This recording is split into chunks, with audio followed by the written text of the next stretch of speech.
Transgender people, we're having a really hard time of it out there, you know? If you look at the amount of rage that trans athletes get just for trying to take part in sports that are appropriate to their gender, I really don't think there's any danger of people suddenly deciding that they're going to switch gender. Trans issues and the divisive way that they've been portrayed and amplified over the past few years have been used to drive a wedge among existing feminist groups and push them closer towards the far right. There is a shared group of concerns at the root of this movement and is so much wider than trans people. There's a really serious, tangible public danger here. Hello, Cleo. How are you? I am good, thank you, yeah. Thank you for joining us. Thank you, it's a pleasure to be here. Very nice of you to make the journey down to London. We're going to talk about the amendment to the Equalities Act that Kemi Badenoch has proposed this week, which it's going to be very damaging for any person who doesn't fit the biological sex category. I mean, what was your first reaction when you heard about it? So obviously there was a lot of dismay in the trans community when this news first broke, a lot of fear, and a lot of misinformation as well. I think one of the problems that we're really dealing with is that a lot of people are acting, and a lot of papers are reporting actually that the law has already changed, or acting as if the law has already changed. You know, not only does this letter from the EHRC not change anything, it also, there's not really a proposal in place. You know, we should absolutely take seriously that there are members at the highest levels of government, and more troublingly at the highest levels of the equalities watchdog, who are keen to essentially strip trans rights and protections from the Equalities Act. But they don't have a timeline in place, they don't appear to have a plan for legislation in place. And if we look at things like the victims bill, like the ban on conversion therapy, there is so much in the pipeline taking up parliamentary space at the moment. It's hard to see how this is a serious proposal at the moment. I think it's important to talk about this in the context of what is already in place. So a lot of the law is overinflated or exaggerated, I would argue, to sort of appeal to this sort of minority right-wing cabal that has really taken this issue and politicised it.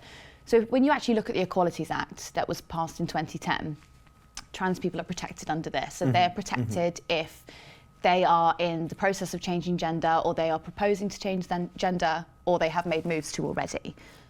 Some of this has been sort of exacerbated now, and it's now in a space where we're talking about someone could wake up one morning and decide that they are a woman and start playing sport. I mean, is that the reality? I mean, that's not really the case as far as we've encountered. There's this popular myth, I suppose, that is spread within, and honestly beyond, right-wing circles, that if we even slightly liberalise transgender people's rights, or even if we allow transgender people to continue having the rights that we have at the moment, then suddenly men will be deciding to be women across the world and taking part in sports. But first of all, transgender people have been around as long as anyone else has been around. There has never been an epidemic of people seeking to change gender, not even as social attitudes towards trans people have improved and as legal protections around us have improved. It's just not something that's happened. And secondly, you know, transgender people, we're having a really hard time of it out there, you know?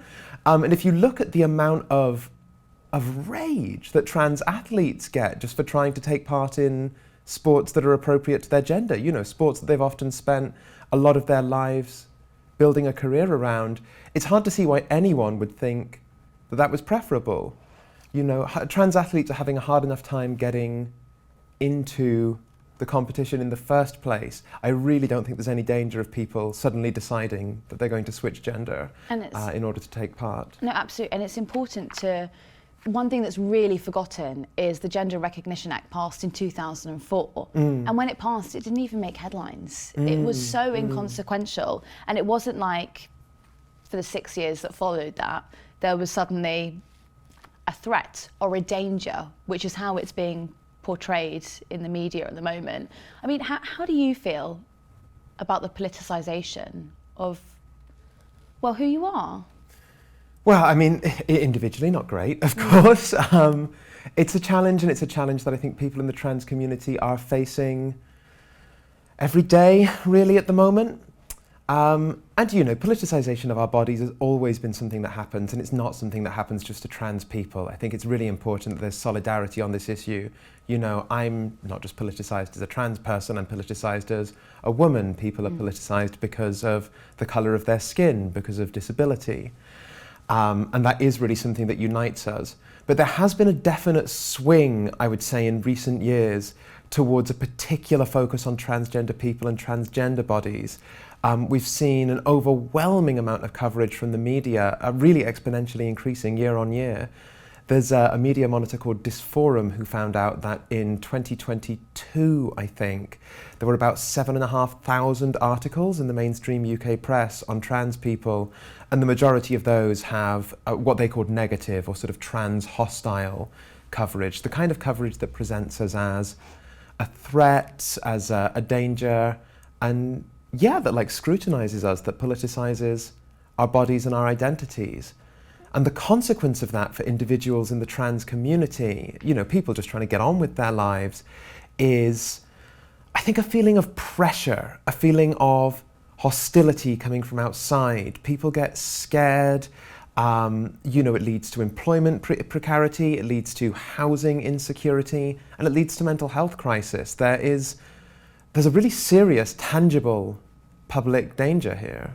And it's interesting what you say about we're all in solidarity, that it's women as well, because just 30 years ago you'd be able to open a newspaper and there'd be some sort of article about how women are going to work and neglecting the home, or there'd be something about birth rates. They'd be like, women are choosing work over giving birth and this is dangerous. I mean, for me it's interesting because the group that has sort of attached itself to, but the anti-trans movement is the far right. I mean, why would those sort of groups or those sort of political leanings, why would they want to attach themselves to this? Because I don't think that they've shown any sort of care for women over the years. Yeah, I mean, I think this is something that actually really saddens me because, I'm a feminist before I'm a trans activist. I've always been a feminist and believe passionately in that cause, and that, trans liberation is part and parcel of a wider project of feminist liberation. And I really think that trans issues and the divisive way that they've been portrayed and amplified over the past few years have been used to drive a wedge among existing feminist groups, or certainly existing kind of public figures, conversation leaders who would call themselves feminists and push them closer towards the far right. And I think it's a really insidious process by which far-right interests that aren't just anti-trans but also anti-LGBT, anti-abortion, anti-women's rights can get a foothold in sort of more, I suppose, centrist discourses or more open discourses, what we sometimes call the reachable middle. And from there start to widen out. And, you see these connections all the time. If we look at the lawsuit from a couple of years ago, Bell and Mrs. A versus Tavistock and Portman, one of the principal legal officials in that case was also an anti-abortion lawyer.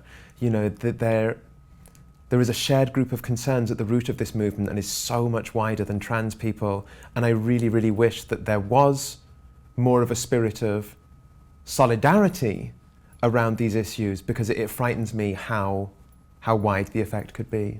Anti-abortion is definitely a movement that is coming around again. I mean, just last year when Northern Ireland it was going to be implemented in Northern Ireland, you had Conservative MPs standing up in the House of Commons and declaring that they were pro-life and declaring that they had a stake in the anti-abortion movement. I mean, it's just absolutely inconceivable because would you argue that this sort of anti-trans push is kind of like a way to claw back any sort of progressivism that women or anyone has achieved in the last few years?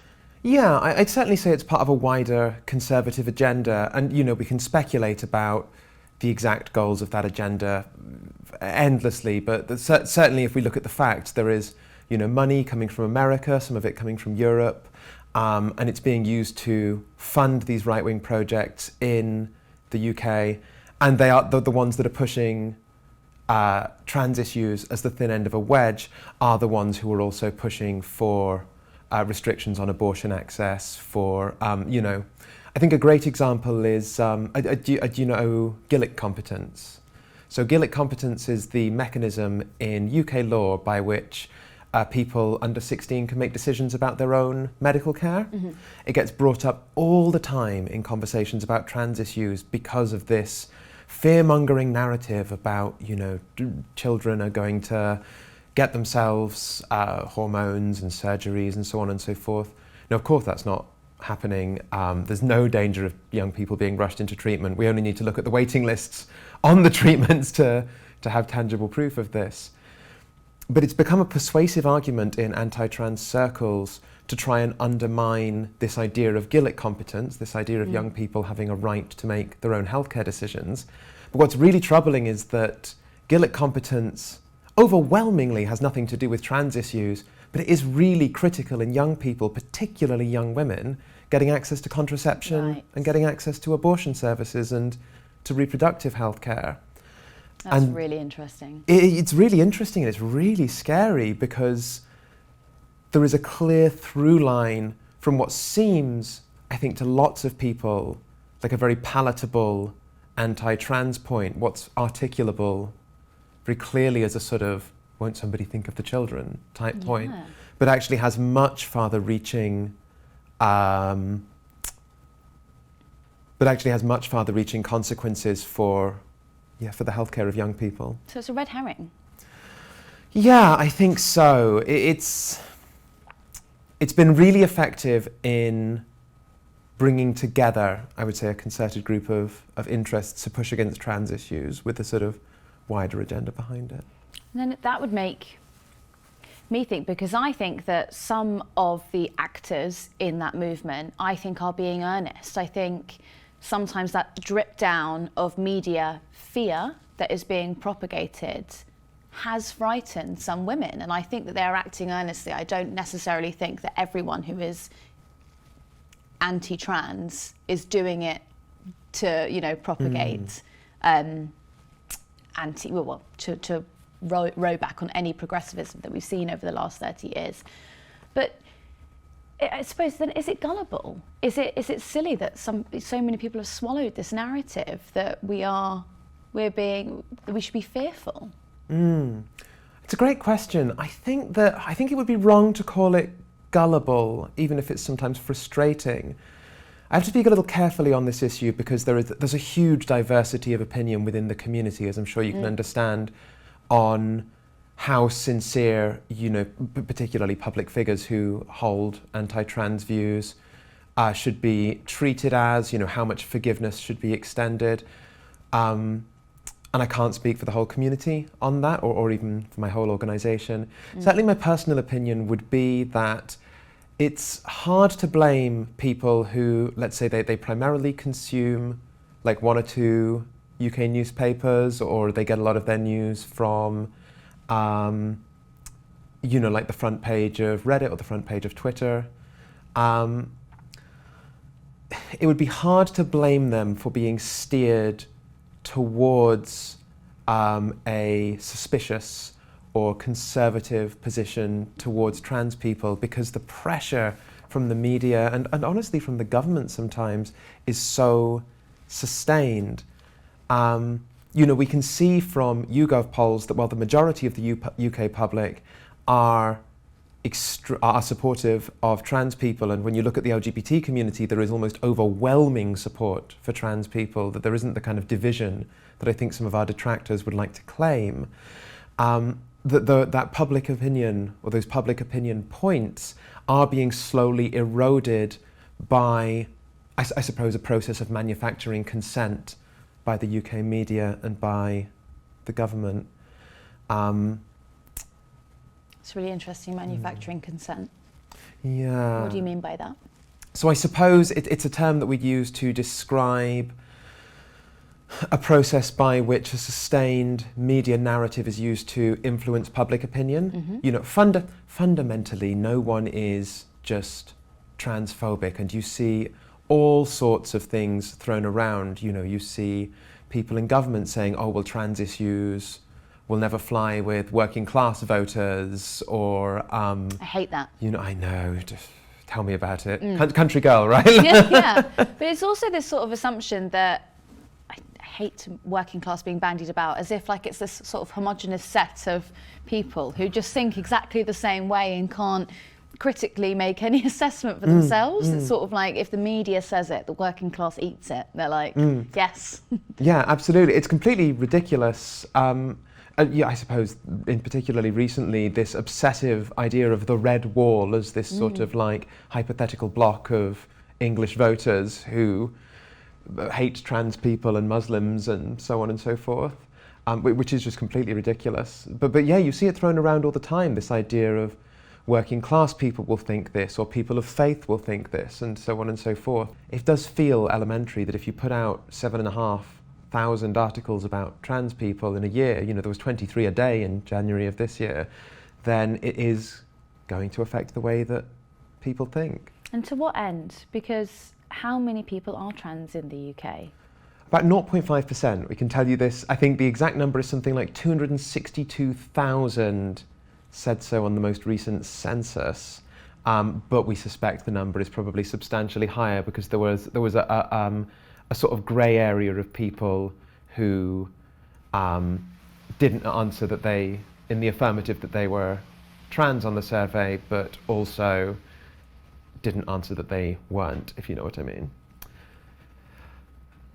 So we're in this slightly awkward position where we are a tiny minority, but there's still hundreds of thousands of us, right? We still need rights and protections, and by virtue of being a minority. By virtue of being a minority, and we do have them, but we are under a frankly disproportionate amount of pressure. And it's not an isolated phenomenon. If we look at the way that migrants and refugees are treated in the British press, we can see, I think probably an even worse and even more virulent case of how a very small minority of people are pilloried. But I think because we're such a small minority, we have quite a lot of cultural visibility and we have a huge amount of visibility in the press, but we just don't really have any political capital. It's easy, I suppose, to attack the trans community. Yeah, I won't make it political because I know as you're in a charity you can't comment on either party, but I think all parties have actually taken this on and made it a part of the culture war, and we're sort of ramping up for the next election, like we're expecting it probably next year. And it does feel that migration, as you say, trans, women, all of these categories are being used to catapult parties into the headlines. I mean, what do you think the intent is there? I mean, I think we know from people like Tory strategists, like Dougie Smith, I hope I've got the name right there, that trans issues and getting trans issues onto the ballot is an intentional push by right-wing think tank strategists, and that's fed into the government and the move towards the next general election now. So this is part of this same kind of thin end of the wedge agenda that we were talking about earlier. And that's been, as we've seen, hugely successful with both the Conservatives and Labour, I suppose, preparing, it would seem, for a general election race in which trans issues and honestly a pretty conservative, lowercase c conservative approach to trans issues is a key manifesto point. And it's quite scary, I think, for trans people in the UK right now, waiting to see whether things like changes to the Equalities Act, for instance, will end up in a manifesto, because I think that could be a very serious threat. Well, I mean, if we just look at the Labour leader, Keir Starmer, I know that we're here because we're talking about Kemi Badenoch and it was a Tory policy, but Keir Starmer, in November 2020, Starmer said that trans rights are human rights and your fight is our fight too. Then in June, he recorded a video message for Pink News and said that trans people are one of the most discriminated groups in our society, and Labour were committed to updating the Gender Recognition Act to introduce self-declaration. And then in September of that year, he slapped down Rosie Duffield for saying that only women have a cervix. And then yesterday, he backed rewriting the equality law to ban trans people from same-sex spaces. I mean, what do you think happened in the last 2 years that made politicians feel they can't be pro-trans? Yeah, great question. I mean, in terms of the last 2 years, I think it is this shifting of the Overton window through media coverage, through sort of pushes from the far right coming from places like the US that has, I suppose, raised the profile of trans issues and then started pushing it as an election issue. And we've ended up in this quite dire race to the bottom situation where it feels sometimes as though huge portions of the government on all sides are trying not to be outdone in their sensible, no-nonsense, conservative, lowercase c, approach to trans issues, with the result that we're moving quite rapidly towards a case where trans people are being completely disenfranchised. It's hard. I think there's been a real loss of faith between the LGBT community and the government. We look at the cancellation of the Safe to Be Me conference last year, for instance, that's been going on for years, because you'll get, on days of visibility, days of awareness, these sort of statements of solidarity and statements of support. But in terms of policy direction, it is getting worse and worse. Support is being progressively withdrawn. Where there is support for, let's say, women or for the rest of the queer community, it's often couched in opposition to trans issues as a means of dividing us further. I think certainly the community feels betrayed by the government as a whole. And I think quite urgently work needs to be done to rebuild those relationships, or I think voters are going to be, completely demoralised and completely disenfranchised in the next general election. Well, a lot of the focus is on young people and how young people are adapting to the change. I find it quite troubling that journalists are inside schools reporting on a random student who would like to wear a skirt rather than shorts. I mean, do you think that it's sort of like an exacerbation of the argument that almost makes it ridiculous, no? Yeah, I agree. I think it's completely prurient, this sort of, and we're talking a bit again about the politicization of trans people and the politicization of trans bodies, particularly when it comes to an obsession with young people. I think some of these narratives have become very invasive. I think what often gets forgotten when we talk about young trans people is that they are young people, right? Like they are like teenagers often, who are already dealing with everything that's difficult about being a teenager, like school, life, and also dealing with being trans at a time when there's an increasing amount of stigma and pressure associated with that. And then sometimes, they're sort of propelled into the media with no say in the matter. I think we need to think really carefully. In fact, what I'd love to see in these conversations is just a return or a move away from arguing about what we think about trans young people, where our ideological commitments are on trans young people, and just to what's best for young people, to looking to mental health outcomes, to providing stability, to providing, consistency in education. I think we're in danger of losing that for queer young people as a whole. I grew up under Section 28, and I really do feel some days as though we are heading back there. Well, there's no support, right? So I think a top line that might be used by commentators is, well, if a young boy is thinking about transitioning or is expressing these feelings, well, he should go and, take some mental health services. Well, there is no mental health provision, and you could be on a waiting list for however long. I mean, how much of a problem is this country's attitude towards mental health services an issue for the community? I think it's a huge problem, and I think it's been completely misrepresented in the conversation around trans people, particularly around trans young people.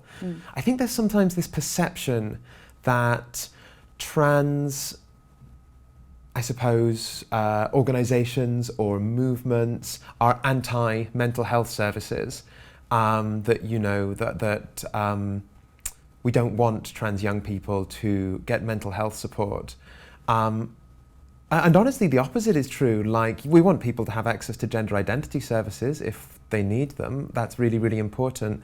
But it's so important to be properly supported. You know, coming out at school is hard. Dealing with, like I said, the stigma associated with being trans is hard. And even outside of trans people, all young people deserve proper access to mental health support, and they're just not getting it.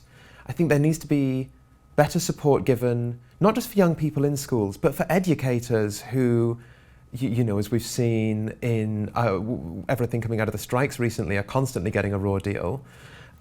For youth workers, for social workers, you know, it's not just a conversation about gender identity services and about young trans people's access to that, but about the way that wave upon wave of cuts and you know, over a decade of austerity has really crippled the social safety net that ought to protect young people in general. And then you end up in a situation where teachers who are now kind of first responders, but that wouldn't be right, but the first to perhaps notice that a child wants to transition, they're actually at the forefront of it, but they haven't had adequate training to deal with it. And then you end up with these weird right-wing teachers who then go on news shows saying they've been cancelled because they don't want to use correct pronouns in a classroom or whatever. Yeah. It just feels deeply unhealthy, the entire cycle. Yeah, I think it is. And I think we need to be aware of the way that these narratives get inflated and amplified. You know, I think one thing, and I want to return us again to this idea, well, this fact, that the majority of the UK public are supportive of trans people. And the same is true of teachers. You know, if we want to talk about Section 28 again, under Section 28, it was something like 10% of queer teachers were open about their identity. Now it's 90%. You know, there are schools, by and large, of course it's not the rule, but schools by and large are supportive, educators by and large are supportive, and I really do believe that, you know, young people, that the next generation that we're educating and raising have a really good chance to be sort of the best supported and the most supportive generation. And particularly young people as well, they want that. Young people seem to be a lot more progressive and a lot more adapted to these ideas. That you can't move on TikTok without, you know, just normality. Doesn't seem to be a stigma with Gen Z in the way that it is with generations that, you know, are generations past. But do you not think that maybe political parties might be smart to engage with that? I mean, it's the next cohort of voters, isn't it? Yeah, absolutely. And I do think that young people have been left completely out of the political conversation, if I'm honest. You know, I can't speculate as to what the strategy is there, but absolutely I think that on trans issues and more widely, there needs to be more political engagement with young people because, you know, there's a real lack of places for them to turn at the moment. And that's unsustainable. That's unsustainable. But then you look at some of the, well, I'll point you towards this Tory councillor who wrote an article for the Daily Mail a couple of weeks ago, I don't know if you read this, about an encounter that she had in a women's bathroom in Westminster. And she wrote this piece for the Daily Mail in which she said she'd been having a very normal conversation with someone, and as this person was leaving, they apparently said, "I don't need to dry my hands, I'm going to wipe my hands on my penis." The person who allegedly said this came out and was like, this is not what happened at all. Her name was Sophia, and it was all a big fallacy. I mean, what are the ramifications of a story like that going into the national press? Yeah, so I think we need to be really careful with stories like this because they're so often, and I'm sort of aware of the conversations that happen around this one, but in general, stories like this so often dissolve into a kind of he said, she said, they said. Sure. That I think it's really important not to get drawn into them. because again, it's a kind of prurient interest. You know, you mentioned these stories about teachers. What those stories are looking to amplify is the idea that UK schools are full of teachers being cancelled for failing to use pronouns or something like that. You know, they want to get this narrative across that actually most teachers or all teachers secretly think like this. And, you know, this story about the bathroom encounter, what it wants to get across is this idea that anyone you meet in a bathroom who is a bit taller or broad-shouldered or whatever might be a trans woman looking to do something sexually predatory or something, I don't know. And it's fear-mongering, you know? It's projecting these scenarios out there as things that, with the idea that these things are commonplace, when in fact they are things that happen to individuals. They're extremely isolated cases. All the time, I would say, invariably, like the bathroom situation, like the situation with with Enoch Burke, for instance. Yeah. There is much, much more to it than the initial story suggests. But that's almost not the point. The point is to present a situation where transgender people have got you fired, or transgender people have made you uncomfortable, so that's what people who read those stories are then feeling and thinking when they're going about their jobs, when they are, you know, using the bathroom in the pub or whatever. Which is the overarching theme of this policy that Kemi Badenoch is proposing, which is to basically say, well, anyone could be a threat in a female-only space, and therefore we have to bring in stringent laws to make sure that this threat can't take place, I suppose. Yeah, I think that's certainly the subtext of it, and that's certainly one of the, you know, it's why it's so galling that the letter from the EHRC a couple of times claimed that this would improve the rights and protections of trans men, because of course they've never cared about trans men. They've never sincerely invested in trans men once, because it's always been about trans women and about amplifying the fear of trans women being in spaces with cis women. How have they focus grouped this, though, I wonder? Because, I mean, how, not to state the obvious, but how would you check? So you're talking about, you know, we're going to get into a point where someone with broader shoulders or who is tall is going to walk into a bathroom, me, and, you know, women are going to be taught to fear them, right? Other women. How would you go about policing this proposal? Well, this is the thing, and it's one of the first responses we had at GI, because it is fundamentally unenforceable. Like, it's totally unenforceable. I think the point and the reason that this letter has been released as a kind of effective non-statutory guidance, almost, is that the point isn't that it would be legally enforceable. You know, some of the examples they give are absurd. They talk about a book club. Like, I love my book club. I've got a book club. They're wonderful. They've never asked me for my birth certificate.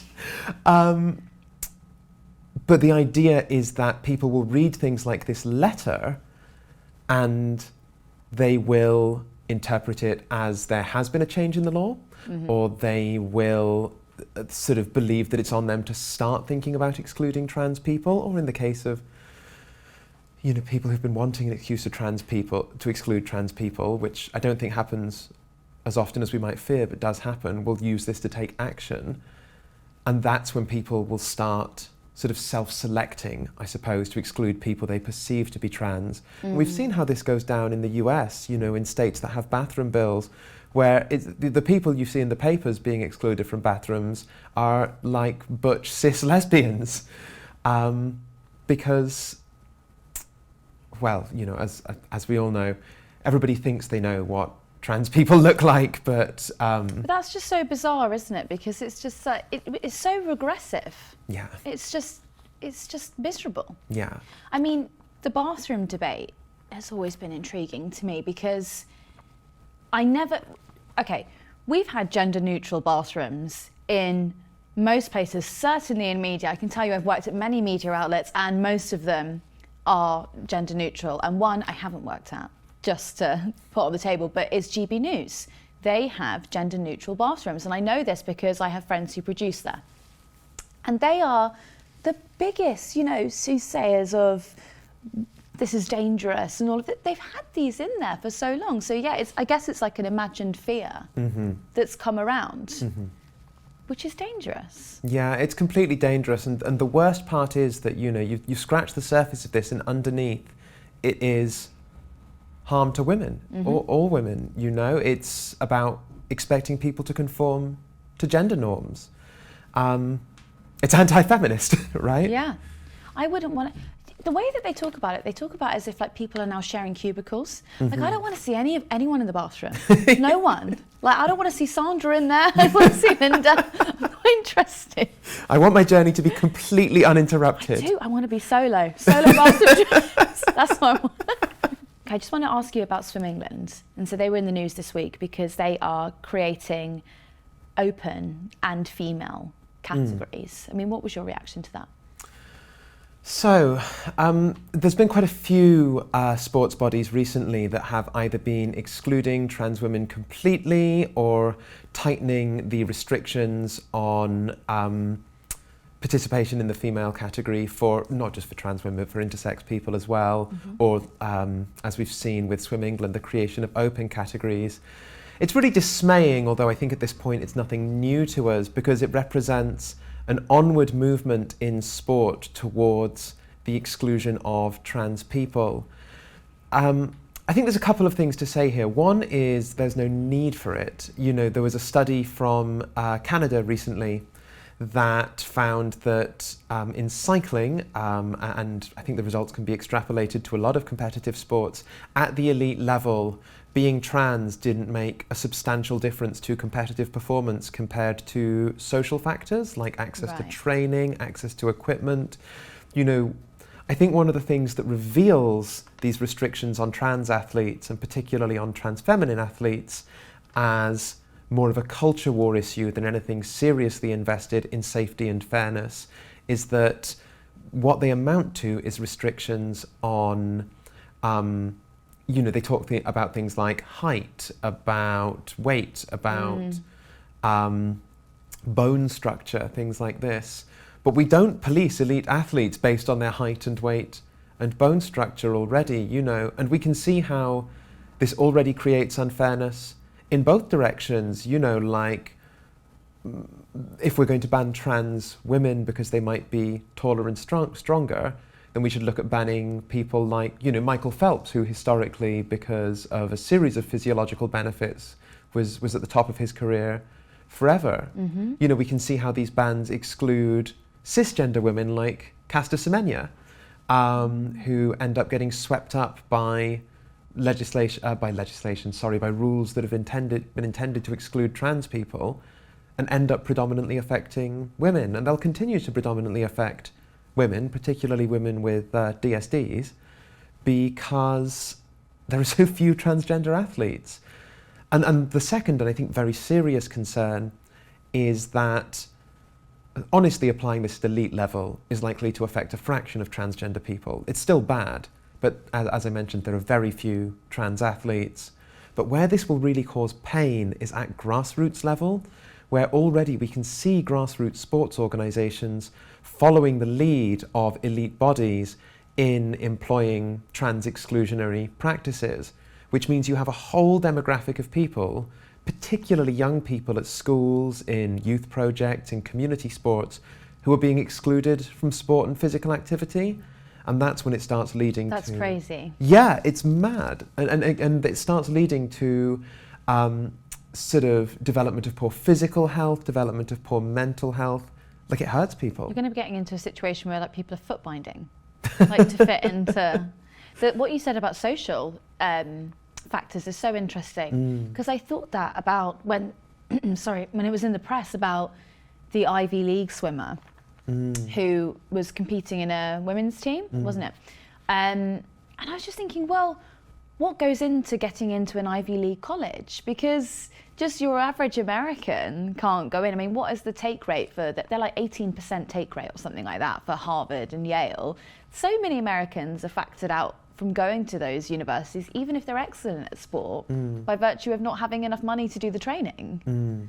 You know, where do you draw the line? I think this is it. I think it's so...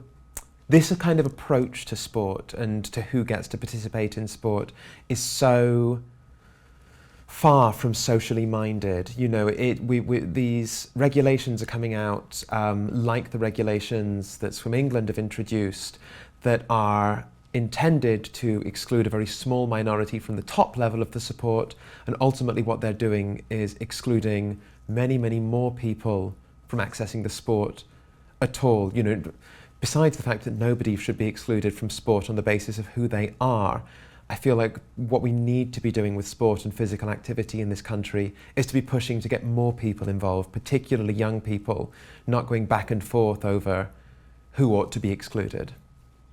Thank you very much, Cleo. Thank you so much. It's been a pleasure.